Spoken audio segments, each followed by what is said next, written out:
is the police chief of Brattleboro, Michael Fitzgerald, who was appointed in September 2014 and served as a captain and rose to that rank in 8 years. He was appointed by the former Chief Richard Guthrie. So about a week ago or 2 weeks ago, I met the chief, invited him to this, and up until that point I had not had any police contact in Brattleboro of any official kind. But directly afterward I did, and I was not the suspect. But the officer who responded, I was extremely impressed. Knew the individual involved, knew the community, knew a lot of history. The other thing that came out of my police encounter was that although it was an issue that required an arrest and was a violation of the penal code, it touched the surface of all kinds of social, mental health issues, which we're all struggling to deal with. So this whole notion of the police and how the police intersects with the community is the issue that we want to talk about today, and the chief would like to explain his vision of that. Thank you for having me this morning. I'd like to say a special thank you to Town Manager Peter Rowell, Assistant Town Manager Patrick Moreland, and Select Board Member David Scholes for attending this morning. So, you got three of my bosses here, so if I run out of here like it's on fire, you know. But I would like to take a few minutes of your time just to express my vision, my direction, my philosophy on the Brattleboro Police Department and how it fits in with the community and how we're going to address some of the problems that we're facing today. And law enforcement in communities have been impacted greatly by recent events, and nobody's immune. No one in the large cities, the smallest of towns, we've all been impacted. And what message are we getting from recent events? My thoughts on that is, at a very minimum, it should be a catalyst that we sit down and have some very candid conversations within the department and within the community members. Back in October, the International Chiefs of Police held a summit down in Florida, and they had 40 of the best and brightest minds from across the nation. They had members from the ACLU, NAACP, NOBLE, the National Organization of Black Law Enforcement Officers, leaders with faith-based organizations, community leaders, educators, researchers. They all got together and basically held this summit and discussed law enforcement and community relations. I recently read their findings, and I am very, very pleased to say that your police department has already enacted on a lot of their findings, and that made me feel extremely proud and extremely comfortable that we're going in the right direction. Communities today are very complex. They're made up of men, women, and children from all races, sexual preference, homelessness, addictions, social, economic levels, mental health issues, and it's all compacted into a community. How is law enforcement going to conduct business in such a diverse community where everybody feels inclusive? That is our challenge for today. There's three components, in my opinion, to successful law enforcement community relations. They are communications, partnership, and trust. Communications must be respectful and open. Partnership must foster teamwork. Trust, we must be ethical, responsible, and accountable for our actions. With open communication shows that we have nothing to hide. And that goes even more importantly when there's something that is negative or perceives to be negative concerning the department. We have to be open to that. I view criticism as a dual purpose. First, to either educate or improve. I do not view criticism as a personal attack, and all my officers understand that. If we do something wrong, we're going to be responsible, and we're going to be accountable, and we're going to fix it. If it is a misperception out there of either education or communication, then the criticism at that point is going to give us an opportunity to sit down and say, this is what we did, and this is why we did it. The media does a very good job of sensationalizing a lot of negative police encounters with the community. Where we fall short is the police department needs to publicize and get out all the good work we do. We do a lot of good work every single day. We need to get that out there. We need to publicize that. We just can't sit back and wonder why nobody knows all the different programs, all the different collaborative partnerships that we belong to. How would you know that if we don't get out there and tell you? So that's what we're going to do more often. Internal communications is also paramount, and that basically boils down to leadership. The officers underneath me need to understand my vision, my direction, and my philosophy. They have to embrace it, and they have to execute it when they go out in town. That is on me. I have to communicate with them. I have to communicate them daily, and I have to be consistent in my message to them. Also with communication is transparency. I am a big fan of transparency. It fosters trust. It shows we have nothing to hide. Now, obviously, there's legal constraints in certain areas on information that you may request that I cannot give you. But other than that, we should be an open book. We work for the community of Brattleboro. We should be an open book. If you want to know some information, you need to come down to the PD and we'll get it for you. We need to educate the community, and that is a big undertaking. We have to educate them about our policies, about our complaint process, about the daily work we do. If there is a void, nobody likes a void. They fill a void. If an incident happened in Brattleboro, you will fill that void, whether it's from talking with your neighbor, talking with your spouse, the media, or just your own imagination. You will fill that void.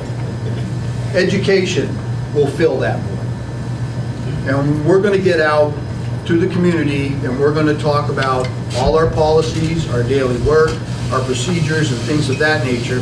So when certain events do occur, you're going to be somewhat educated and sit back and say, okay, well, this is the next step. And then this is the step after that.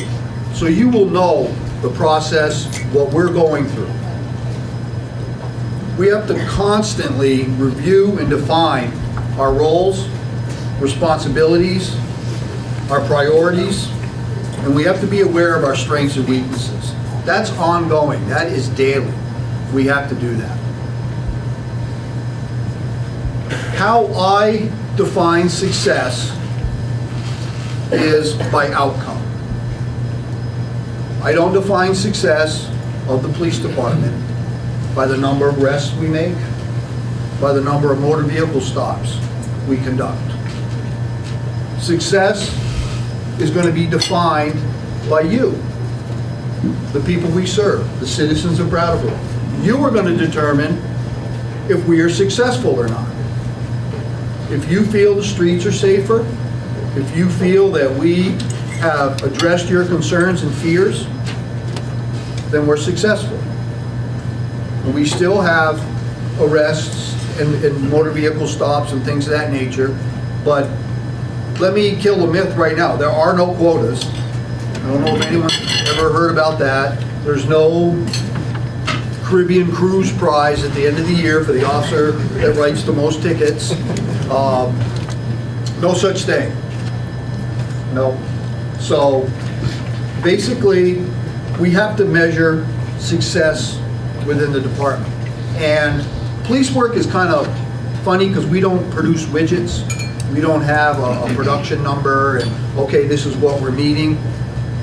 For us, success is things that don't happen. And how can you measure that? How can you measure, okay, retail thefts, drug activity,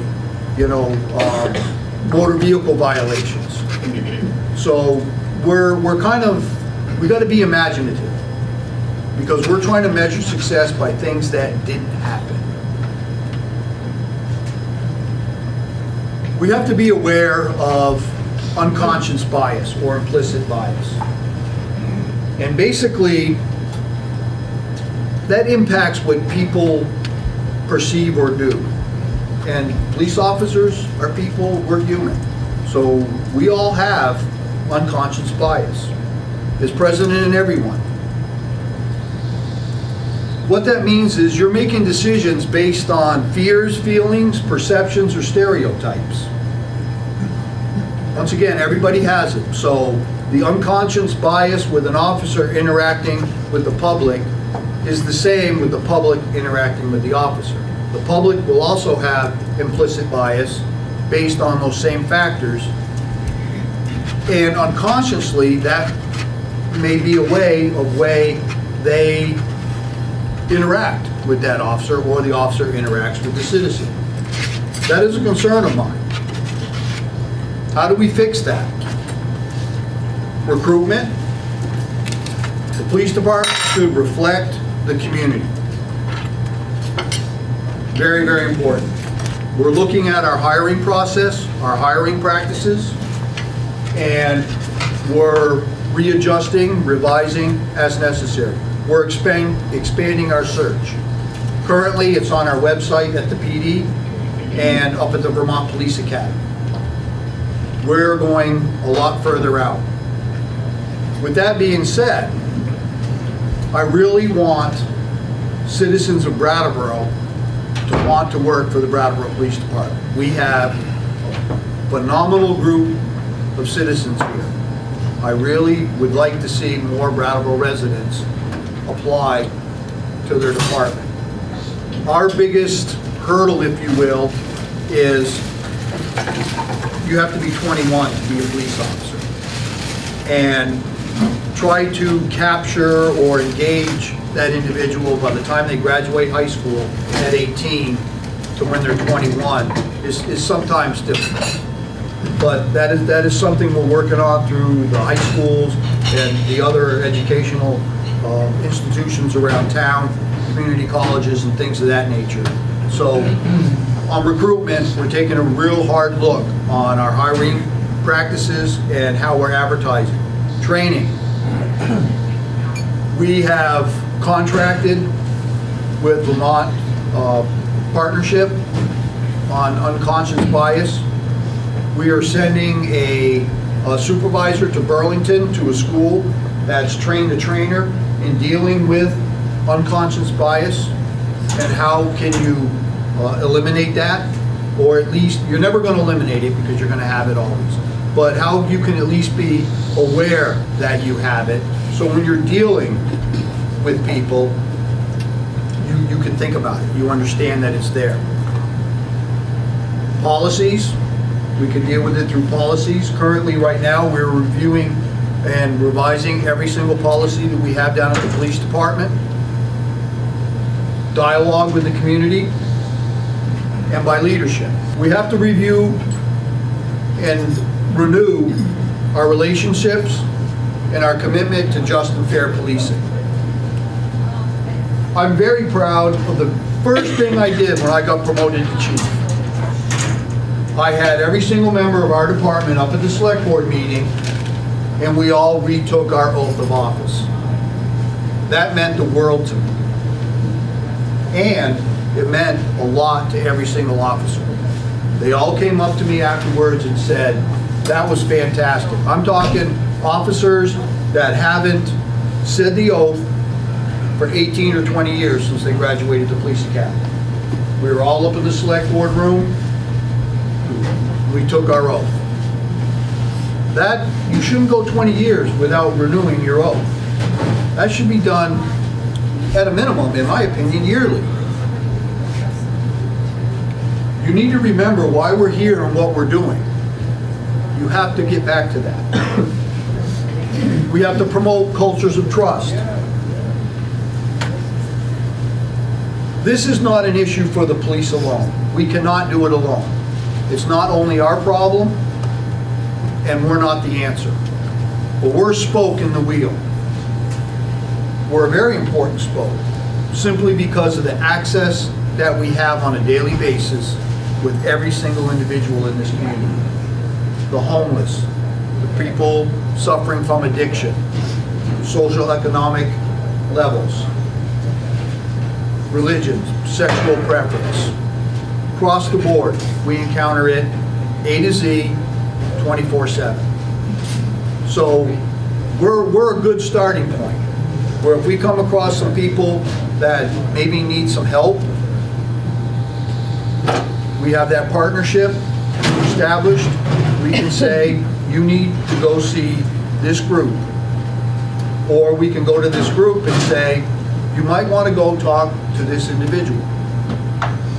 Because if we don't get to the root of the problem and solve the root of the problem, we're just spinning our wheels. I can trespass somebody from West Stone Bridge, and then they can move to the transportation center, and I can trespass them from the transportation center, and then they move to Plenty Park, and I can trespass them from Plenty Park. What did I solve? I solved absolutely nothing. We have to find out, why is this individual out there at this time of day in this weather? Get them in touch with the agencies that can help, and if they want help, it's available. What are we doing as the police department to further everything I've just talked about? We meet regularly with social agencies and agencies through the judicial system. We meet with educational institutions, merchants, and community members. Some of the things that we are involved in is the Citizens Police Communications Committee. I'm very proud of that committee. It's 5 individuals. They meet the 4th Thursday of every month in the Brooks Memorial Library at 5:30. And basically what they do is they'll review complaints, and we educate them on our critical policies, things of like use of force, operation of a police cruiser, internal investigations, what can be released, what can't be released. So I understand going to the police department can be intimidating. If you feel wronged, it's probably not a big boost to say, okay, go back into the lion's cage and tell the lion you're mad. I understand that.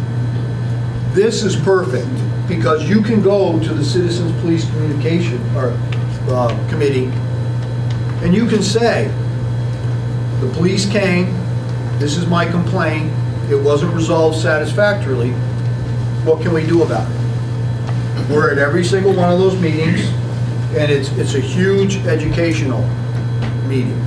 So I encourage everybody to go, just to see what's happening. Hopefully you don't have a complaint, but just see what we're doing. Training.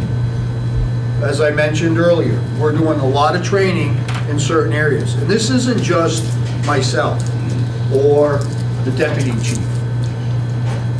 We're getting our supervisors involved, our lieutenants, our sergeants, and it's going down into the officers. It needs to permeate the PD. They have to fully understand what we want and the direction we're going in. We have to be consistent in our message. Like I said earlier, we're looking at recruitment and hiring. We've started a program called Coffee with a Cop, another program I'm very proud of, and hopefully some people have participated in that. That is basically, we go to a coffee shop in town, and the owner is very gracious. and they let us set up shop, and we pretty much invite the public in to sit down and have a cup of coffee. There's no agenda, it's very informal. You can go in there and talk about whatever's on your mind. The reason that is so important is because when do citizens usually get to talk to police officers? Usually in emergency or adversarial situations. That's not the time to ask me how long the academy is and why did I become a cop, okay? It's not gonna happen. Informal, sit down. We usually get 2 or 3 officers that are there. We have some coffee, then we can talk about Patriots, the Red Sox, the academy, where we grew up, and whatever's on your mind. People speeding down your road. 2 years ago, you had someone break into your garage, and why did this happen? Why did that happen?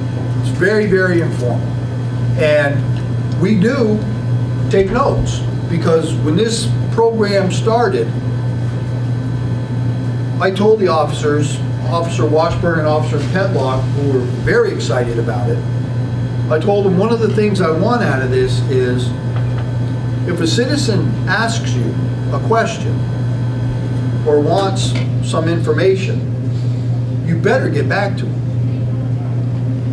That is the crux of this whole program. There's no sense in you coming in here, we having a conversation, you asking for information, and then we just walk away, and you're sitting there going, well, what did this accomplish? Okay? So they'll sit down there, they'll take your information if they don't have the answers, and then we'll get back to them. And I really like it because I like to get involved. And I will take some of that, and I will personally call them back. And the responses are really nice. They're like, oh my, I didn't expect the chief to call me back. I just wanted to know, about this situation or that situation. But I like to get involved like that because I think it's a good program, and hopefully we can continue that. Officers downtown. You'll see a lot more officers downtown. Last year, we logged well over 1,800 hours officers downtown. Technology is great, but it's a double-edged sword. Theoretically, an officer can sit in his cruiser and do all the work that he can do back in the office. We have our computers in there, we have our radios in there, they have license plate readers that are in there, they got communications, they can do everything. But at what cost? Technology, sometimes you lose the basics. Community policing, and that was a term thrown around in the 70s and the 80s. It really bothers me because now it's a buzzword and people throw it out there so much that it truly lost its meaning. You know what community policing is? Common sense policing that was done in the 50s. That's basically all it is. Somehow we got away from it. We got away from the cop walking downtown and talking to people. From going into a store saying, hi, how you doing? Having a cup of coffee with somebody. Being respectful. Somehow there was a divide, well before my time, but we need to get back to the basics. Respect and professionalism. Review traffic stops. Our supervisors pull traffic stops. All our cruisers have cameras. And the supervisors are tasked with, on a weekly basis, to pull just randomly cruiser video of people on their shift. Call them to the office, sit down and say, we're going to review this traffic stop. Why did you stop this person? Let's talk about officer safety. Let's talk about your presentation.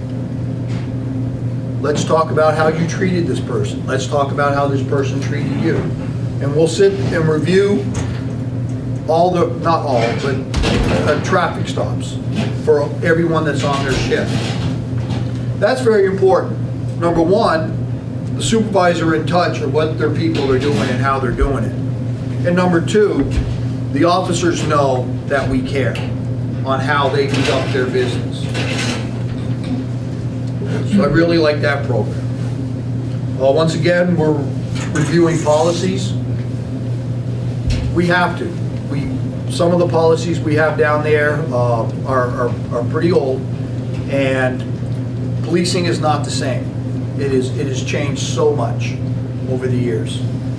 You have now all these new laws dealing with technology, cell phones, and iPads and laptops and computers, and electronic warrants, and it changes daily. Buzzword now going around is body cams. Everybody wants cops to have body cams. There's a lot still that needs to be determined with body cams. There's going to be some case law dealing with body cams. And as a law enforcement officer, when do I turn it on? When do I turn it off?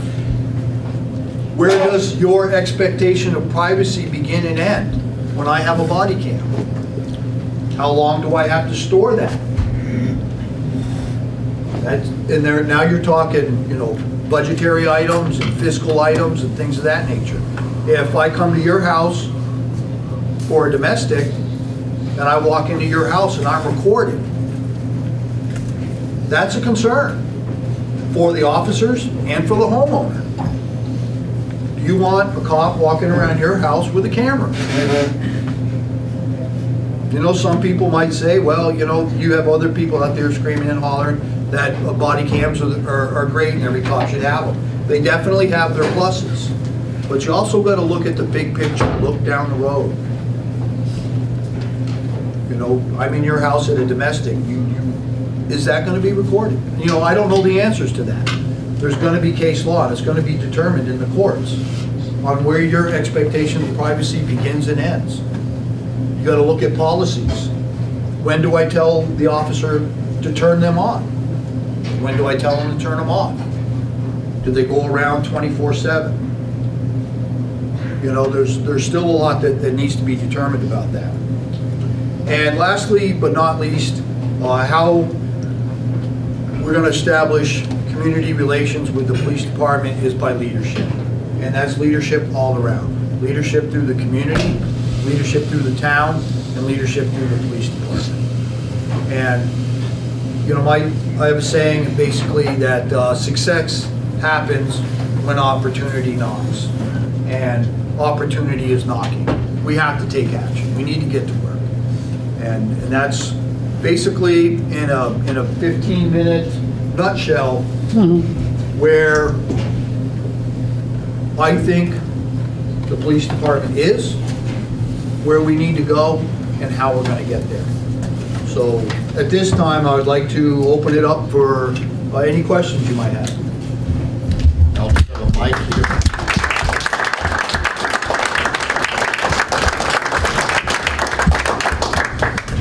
If anybody has a question, I'll give you the mic. It's on. Michael, my name's Peter Sears. Michael, okay. Thank you for that very reassuring and informative presentation.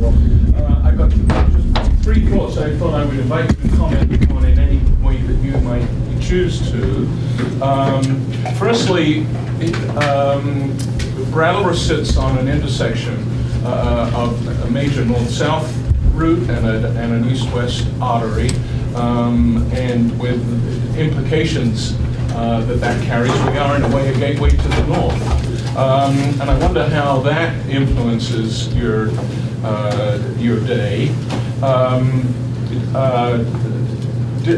don't know, were you around for the police shooting in Woody at the University Church all those years ago? Not long. I wondered, if you had anything to say about the atmosphere of the department and community, sort of relative to that time. And I would like to know very much if there are volunteering opportunities with the department. Thank you. Thank you. Good points. And I'd like to comment first on east-west, north-south corridor. Yes, it does bring challenges being the interstate, going right through our town. If I'm correct, I think we have the most exits of any town in Vermont. We have 3 exits off the interstate, so, and we're the first town on the other side of the border. So it does bring criminal activity, and it also brings commercial activity. So it's a blessing that we're there. We got Route 9, which is the east-west corridor connecting the bottom half of the state, and we have 91, which is north and south. So some of our enforcement issues deal a lot with commercial vehicles and things of that nature. It brings a lot of tourists to town, which is a big plus, and we all appreciate that. And of course, with that, it brings some criminal activity. So we have to bear that in mind.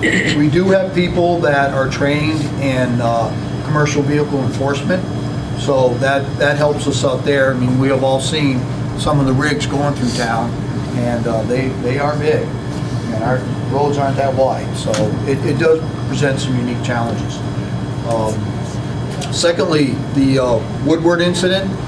I was here for the Woodward incident, and anytime an officer uses force is a tragic event, okay? And when there's a loss of life, it is tragic. But unfortunately, that is an aspect of our job that is a reality. And hopefully, it doesn't happen very often. Hopefully, I never have to use my weapon in any way, shape, or form to protect myself or others. In the course of my career, we're trained to use it, both physically and mentally, and hopefully it never comes to that. And lastly, for your opportunities to volunteer, we don't have anything directly at the department, but I really encourage you to look at some of the agencies around that could use your help, where we're affiliated with, where we collaborate with. Things of like the Drop-In Center, Brattleboro Area Prevention Coalition, the CPCC, United Way. I mean, they're all really good agencies that are doing some really good work within the community that I'm sure that can use your help. Thank you.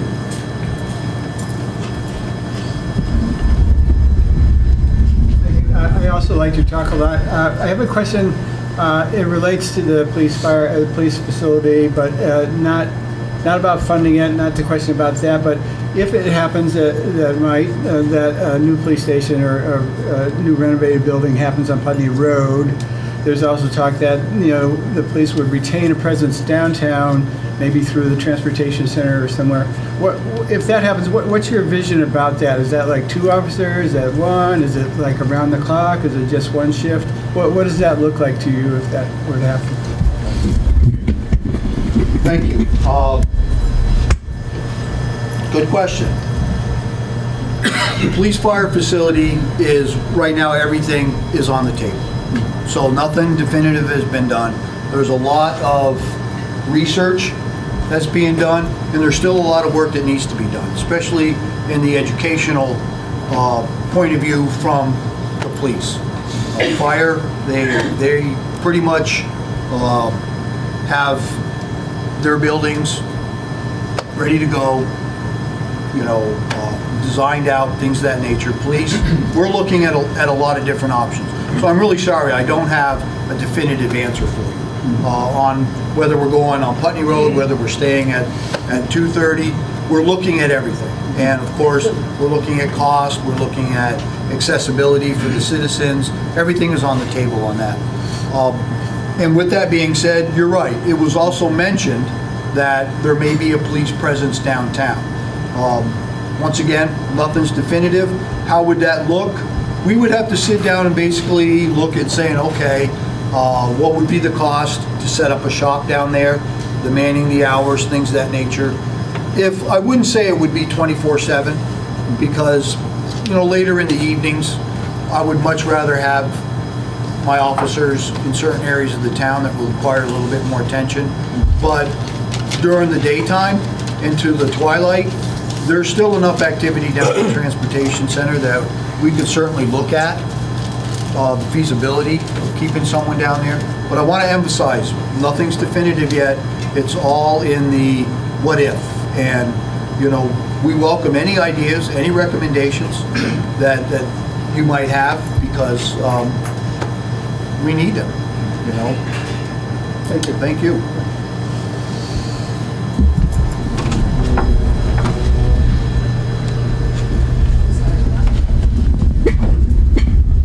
Spoon and Harvey,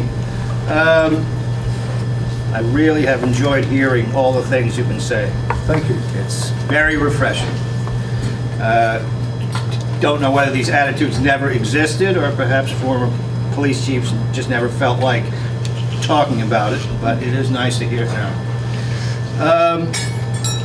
There's an age-old axiom about the proportion, the direct relationship between the amount of crime and the price of wheat. That's both literal and figurative, but the hungrier a community, a society gets, the more trouble there is. And that's pretty obvious to everyone. And so the police here and everywhere are at the very nexus of the community, of society, and the mood of the people, the emotional state of the people, and the state itself. And I know and I recognize that's a very tough place to be. You have principles, morals, and a conscience, and you have the law. And the two don't always coincide. And you, on the spur of the moment, have to decide what you're going to do, what you are going to apply to a situation. And that's very difficult, and I sympathize, I empathize. Given all of that,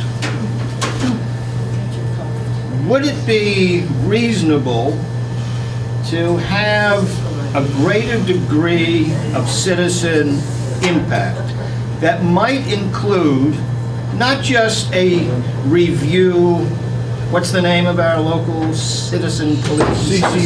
CPCC. CPCC, and that stands for? Citizen Police Communications Committee. Okay, Citizen Police Communications Committee. Could part of their roles, or some other role, actually include being a part of, if it's not already, perhaps a mistake, I don't know, the hiring of a police chief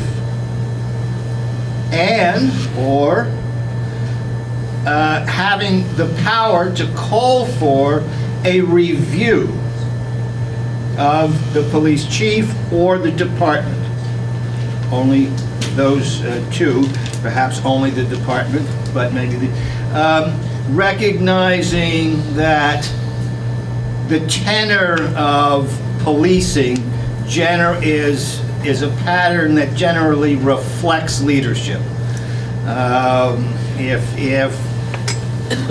If you have a very a more sterner interpretation of law and order from a mayor or a governor or something like that, there will be a tendency for more license. The police will feel slightly more licensed to use perhaps more aggressive measures or forceful measures, and more liberal mayor or leadership might produce a chief who is thinking more like you are. So that position is, of course, the policing being the single area where the citizens interact the most with their government, and as well as the most difficult and sensitive areas. Would it not make sense, do you think, to have the citizens more involved in who it is that is handling these responsibilities?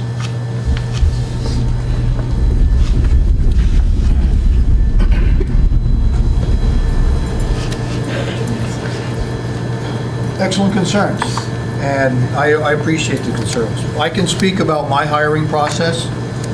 Citizens were involved in my hiring process. I went to one board that was made up of just citizens. We had 4 different boards, and the town manager hires their department heads. So, please, I'm not. Thanks, Boone. I'm not trying to tell Mr. Elwell how to do his job, so I will just certainly speak on my process. There was 4 boards. It was very intense. It was made up of, select board members, citizens. You had like an executive board, and then you had the police union board. So there was actually 4 boards that we went to, and of course they each had interview questions that were coming from a different direction. I thought it was very thorough. I thought it was very fair. When you walked into a certain room, it would there was the citizens. I sat like here. I had no idea where it was going to go. The questions that were coming at me and things of that nature. So in that aspect, it was very fair. It wasn't, you go in and talk to 6 people for a couple hours, and that's pretty much the end of it. Each board was very unique. So, but once again, it's the town manager's responsibility to hire department heads. Citizens Police Communications Committee. They're a little bit of what you said they already do, and certainly you could expand on it even more. They hear complaints. So if you do have a complaint, then that's where you would go to. Okay, we would sit there, we would review it. I'm there every meeting. Deputy Chief Captain Kerrigan is there every meeting, and we sit down and it's not just for complaints, it's also for compliments. I want to get that out. It's just not like a grievance board. If you have a compliment that you give to the police department, we also submit that to the CPCC. If you have a complaint, you can either go directly to the CPCC or you can go to the police department, and that goes to them, and they'll sit down, and that's pretty much, they keep us on track. What's happening here? What have you done? Where are you at? And then at the end, we give them a summary. And you're more than welcome to attend the CPC meetings, and I encourage you to, because the process evolved from, and you probably remember this, from the taser incident on Black Mountain Road years ago. And that's where this Citizens Police Communications Committee came in, because of use of force issues. And from there, now it's evolved to what we have today. And I think it came leaps and bounds over the years on its productivity. It's a very open process, and it gives the citizens an outlet to express their, not only compliments or their concerns about their police department and what we did. And did you have another part? I'm sorry. The other thing was somewhere the power of the citizens to call for a review of either or the police chief or the department itself,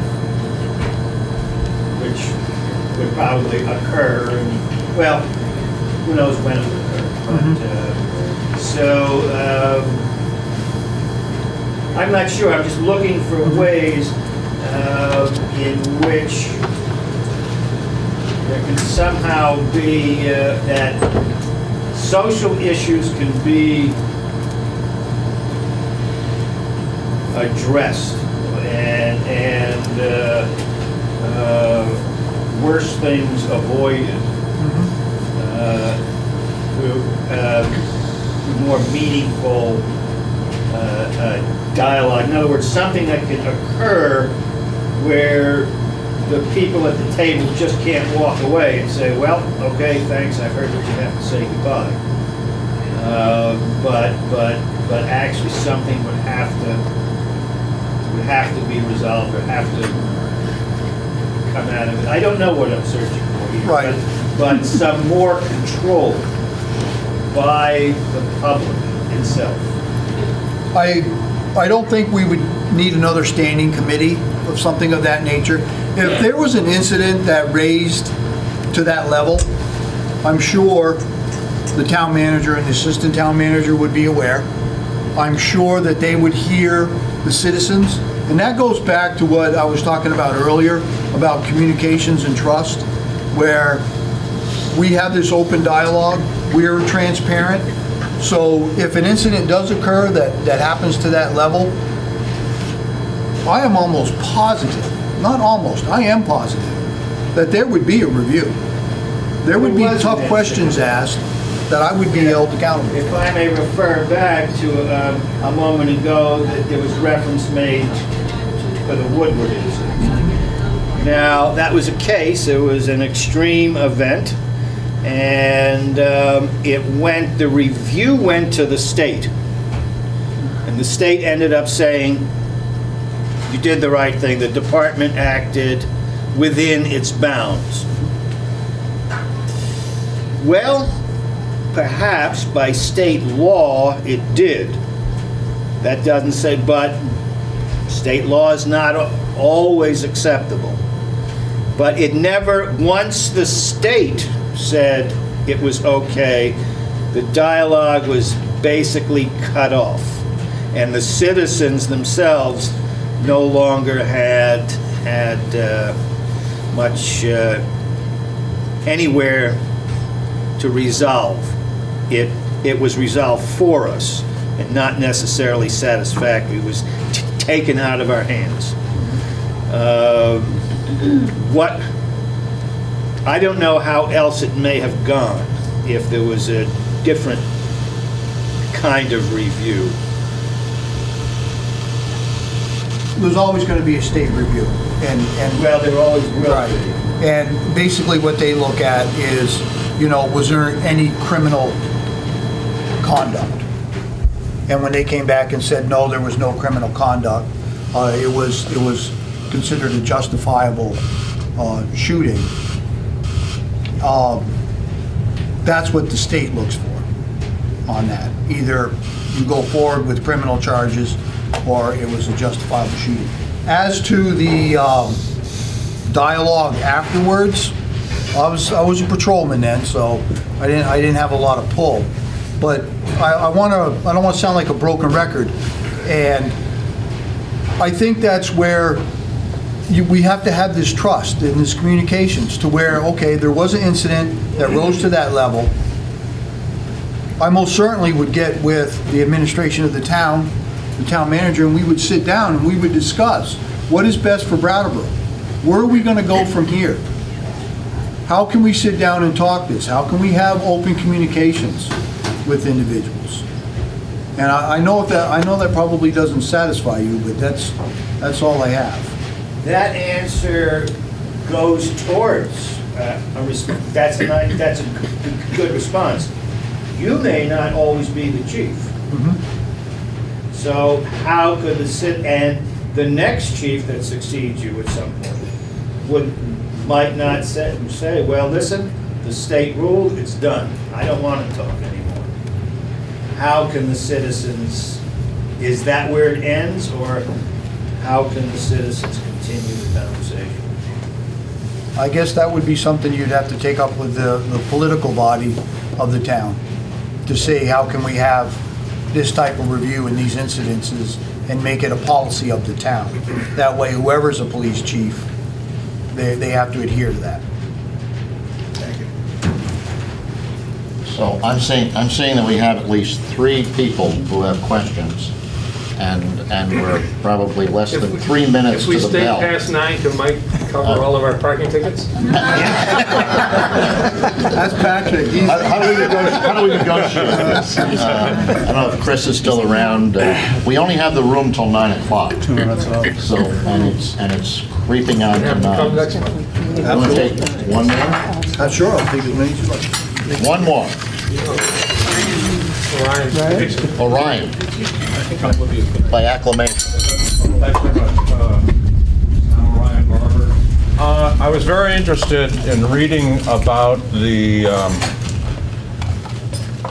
conversation that kids from the high school, I guess down at the Boys and Girls Club, had with an officer and so forth. And being where we are in Vermont, theoretically the whitest state in the Union, we also have a significant population of color. And I'm wondering what your thoughts are on either trying to get or making sure that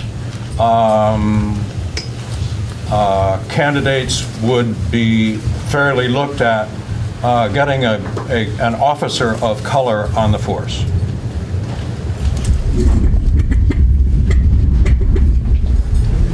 Excellent comment. And yes, that is part of my recruitment. We are expanding. I believe wholeheartedly that the police department has to be a representative of the community. You can't have a community that is mixed up and complex as it is with all the men, women, and children of different religions and color, sexual preference, the whole 9 yards. We have to be reflective of the community. So that's why we are revising our hiring practices. We're looking at them hard. We're reaching out to higher institutions of learning. We're actually sending our officers there to actively recruit individuals, and I think that's real important. But I don't want everyone to walk away saying, we're leaving Brattleboro to look for people. We're doing that also within town. I really, really, really encourage all the young men and women of Brattleboro that if they're interested in law enforcement, please come on down, fill out an application and talk to us. We would be very excited to get someone from the community. But that was an excellent point. Yes, thank you. Thank you. Okay, thank you very much. Good night.